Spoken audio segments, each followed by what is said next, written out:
Traffic নিয়ন্ত্রণ করা, যানজট নিয়ন্ত্রণ করা, মানুষকে সুষ্ঠু এবং সুশৃঙ্খলভাবে বাসায় পৌঁছে দেওয়া, এটা আমাদের রাষ্ট্রীয় দায়িত্ব। একই সাথে আপনাদের নাগরিক সেবা দেওয়াটাও আমাদের দায়িত্ব। তো সেক্ষেত্রে আমরা আসতে পারছি, আমরা সেবা দিতে পারছি, আপনাদের পাশে দাঁড়াইছি। এই বেশ কয়েকদিন পরে আসছি, অনেক ভালো লাগছে যে লোকজনও আপনারাও আসছেন। আপনারা সাধারণ পথচারী থেকে শুরু করে সবাই আমাদেরকে খুব সানন্দে গ্রহণ করছে। আমাদের কাছে এটা খুবই পরম একটা পাওয়া। বেশ কিছুদিন পর অর্থাৎ বাংলাদেশ আবার নতুন করে বিজয়ের পর আপনারা জানেন যে পুলিশের সাথে কিন্তু একটা সাধারণ মানুষের একটা দূরত্ব সৃষ্টি হয়েছিল উভয় পক্ষের আসলে ভুল বোঝাবুঝির কারণে।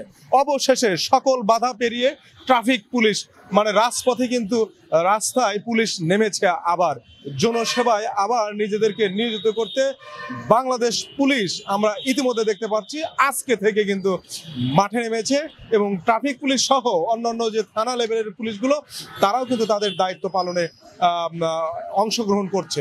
দর্শক, আমার পিছনে দেখতে পাচ্ছেন সেই ট্রাফিক পুলিশ ভাইরা যারা আসলে অক্লান্ত পরিশ্রম করে এই মোড়েই কিন্তু বেশ স্টুডেন্ট থাকতো, যে স্টুডেন্টগুলো ধরেন 20 জন 30 জন স্টুডেন্টদেরও কন্ট্রোল করা যেত না, কিন্তু এই ট্রাফিক ভাইরা মাত্র 2 থেকে 3 জন একটা সিগন্যালে তারা কিন্তু আসলে সমাধান করতে পারে, সিগন্যালটা সুন্দর করে ছাড়তে পারে। এবং না, আমরা আজকেই প্রথম যোগদান করলাম এই অস্থিতিশীল পরিস্থিতির পর থেকে।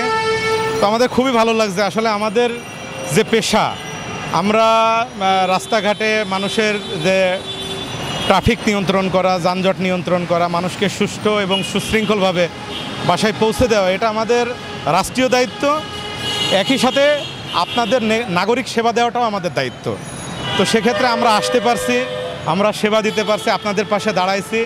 এই বেশ কয়েকদিন পরে আসছি, অনেক ভালো লাগছে যে লোকজনও আপনারাও আসছেন। আপনারা সাধারণ পথচারী থেকে শুরু করে সবাই আমাদেরকে খুব সানন্দে গ্রহণ করছে। আমাদের কাছে এটা খুবই পরম একটা পাওয়া বাংলাদেশ পুলিশ ডিপার্টমেন্ট এবং ঢাকা মেট্রোপলিটন পুলিশের পক্ষ থেকে। দেশবাসীকেও শুভেচ্ছা, ঢাকার যারা সাধারণ নাগরিক আছেন তাদেরকেও শুভেচ্ছা। আমরা এত ভালোভাবে যে আমরা যে আপনাদের কাছাকাছি আবার আসতে পারবো, আমরা তো মনে ভাবছিলাম যে আমরা বেশ দূরে চলে গেছি। না, মানুষ আমাদেরকে ফিল করে এবং আপনাদেরকে সুষ্ঠু সুশৃঙ্খলভাবে বাসায় পৌঁছে দেওয়ার জন্য ঢাকা মেট্রোপলিটন পুলিশের ট্রাফিক বিভাগ চিরজীবন আপনাদের পাশে থাকবে এবং আপনাদের প্রতি কৃতজ্ঞ। আজকে ট্রাফিক ভাইরা তারাও ফিরে এসেছেন, তাদের পাশেও ছিলেন। আসলে যখন আমাদের সাধারণ শিক্ষার্থী আমরা 4 আগস্ট যখন দেখলাম যে আমরা আর কোনো কিছুই পিছনে ফিরে তাকাতে পারতেছি না, আমাদের সব কিছু বন্ধ হয়ে গেছে, তখন আমি এবং আমার টিম সহ আমরা ঝাঁপায়ে পড়ি।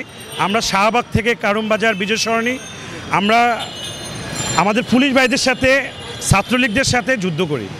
তো যখন আমরা যুদ্ধে দেখলাম আমাদেরকে নিরস্ত্র হয়েও তারা যখন আমাদেরকে আক্রমণ করতেছিল, আমাদের বুকে আমাদের শহীদ, আমাদের যেহেতু সকল স্টুডেন্ট শহীদ হয়েছে, তাদের অনুপ্রেরণা আমাদেরকে এত সাহস দিয়েছিল যে আমরা তখন বলেছি হয় রাজপথেই মরবো নয় তাদের সাথে লড়বো।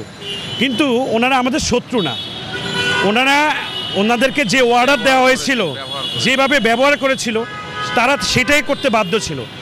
আজকে যখন ওনারা ফিরে এসছে, আমি আমার নিজের তরফ থেকে আমার নিজের কাছে ফিলিং যে ওনাদেরকে আমি রিসিভ করি, এবং আমি সত্যি কথা বলতে কি, ওনারা আমাদের অস্ত্র, আমাদের শক্তি। আপনারা সাংবাদিক যারা আছেন, আমি মনে করি আপনারা আমাদের সবচেয়ে বড় অস্ত্র।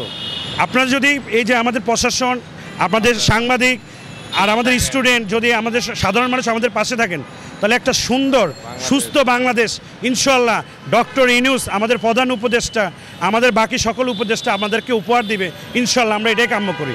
আর আমাদের পুলিশ ভাইদের প্রতি আমার একটা বিশেষ অনুরোধ, আমরা আপনাদের শত্রু না, আপনারাও আমাদের শত্রু না। আমরা ভাই ভাই হিসেবে এই দেশের জন্য কাজ করব, এটাই আমাদের কাম্য। আমার বাংলা আমরা গর্ব, এটা আমাদের দেশ ইনশাআল্লাহ, সোনার বাংলাদেশ। ट्रेनिंग है क्या